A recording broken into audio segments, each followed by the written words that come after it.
Update की बात है तो अगेन कुछ पॉजिटिव अपडेट मैं लेकर नहीं आया हूं। कल तीसरे राउंड की बातचीत हुई थी, थोड़ा लगा था कि शायद सिचुएशन में सुधार आ सकता है, बट कुछ बड़ा निकल कर नहीं आया। तो बैठक हुई है, कुछ ऐसे डिसीजंस नहीं आए, बल्कि कुछ ऐसी ऐसी बातें हुई हैं जिसकी वजह से बाजार में थोड़ी नर्वसनेस आ रही है। एक क्या है, व्लादिमीर पुतिन ने कहा है कि हम अपनी डिमांड से पीछे नहीं हटेंगे, और उनकी डिमांड्स क्या हैं ये भी उन्होंने सामने रख दी है। उन्होंने कहा है एक तो यूक्रेन का डीमिलिटरिफिकेशन होना चाहिए, यानी कि यूक्रेन की जो मिलिट्री है वो ऑफेंसिव मिलिट्री नहीं होनी चाहिए, पूरा नंबर रिड्यूस होकर सिर्फ 60,000 लोगों तक रह जाना चाहिए।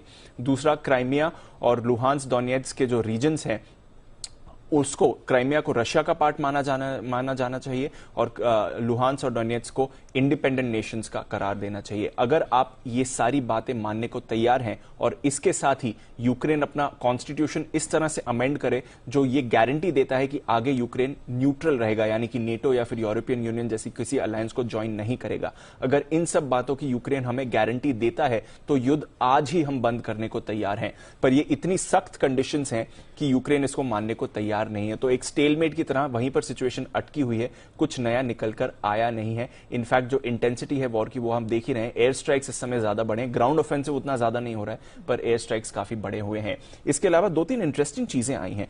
एक, मॉर्गन स्टैनली ने प्रेडिक्शन दी है कि रशिया डिफॉल्ट कर सकता है। अब ये एक बड़ी चिंता बन सकती है, रशिया के लिए तो ऑब्वियसली चिंता है, बट ग्लोबल इकोनॉमी के लिए बड़ी चिंता बन सकती है, क्योंकि Russia 11th largest economy in the world है। तो अगर रशिया डिफॉल्ट कर सकता है, और मॉर्गन स्टैनली कह रहा है कि अगले 1 से 1.5 महीने में ही ये डिफॉल्ट की पॉसिबिलिटी है, तो ये एक चिंता का विषय बन सकता है, क्योंकि इसका कंटेजियन इफेक्ट काफी बड़ा होगा। तो एक दो चीजें ऐसी हुई हैं जो दिखा रही हैं कि फिलहाल सिचुएशन में कोई सुधार नहीं है। जहां तक मिलिट्री अटैक की बात है कोई सुधार नहीं हुआ है, और जहां तक इकोनॉमी की बात है वो तो हम इंपैक्ट देख ही रहे हैं। इन्फ्लेशन